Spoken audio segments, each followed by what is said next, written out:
When Jesus saw his mother there, and the disciple whom he loved standing nearby, he said to his mother, "Dear woman, here is your son."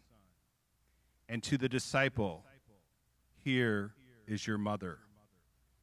From that time on, this disciple took her into his home. How can I give up my son? How can I bear to watch him die? Long ago, Joseph was taken from me in death, and now my son Jesus is dying like this. In one sense, he has always belonged to me. I gave birth to him. Joseph and I raised him in our home. He worked in the carpenter shop. But in a deeper sense, he was never really belonged to us. From the very start, he has belonged to God. I remember when Jesus was 8 days old. We took him to the temple to dedicate him to the Lord as the law commands. An old man, Simeon, was there. He told us that Jesus would bring salvation to his people and even to the Gentiles. We marveled at what he said, but Simeon also said something else. He said, "This child is destined to cause the falling and rising of many in Israel, and to be a sign that will be spoken against, so that the thoughts of many hearts will be revealed, and a sword will pierce your own soul too." Those words have come true today. My son has been spoken against by the religious and political leaders.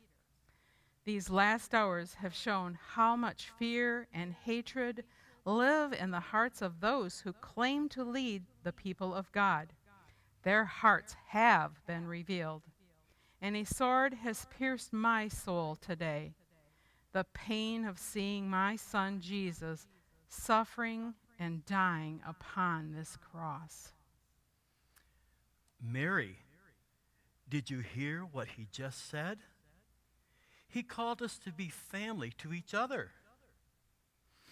Don't you remember the day when you and your sons came to take Jesus home, away from the crowds and the conflict and the people who claimed that he was crazy?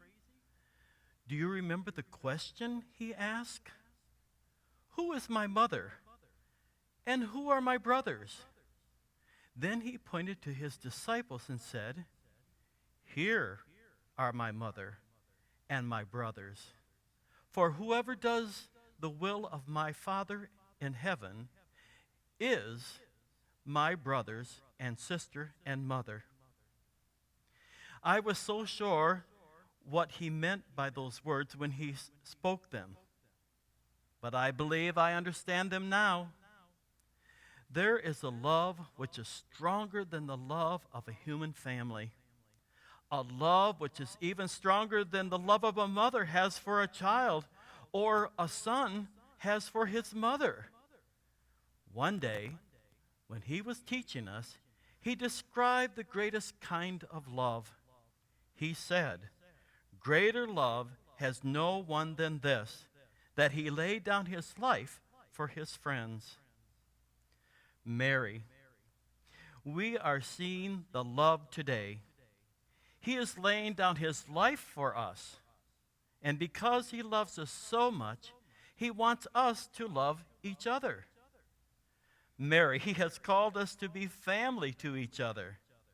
He wants you to be like a mother to me. And he wants me to be like your son. He will do what he has told us to do. We will be his people. We will love each other. We will be faithful to everyone who does the will of God. Come, Mary, and share my house.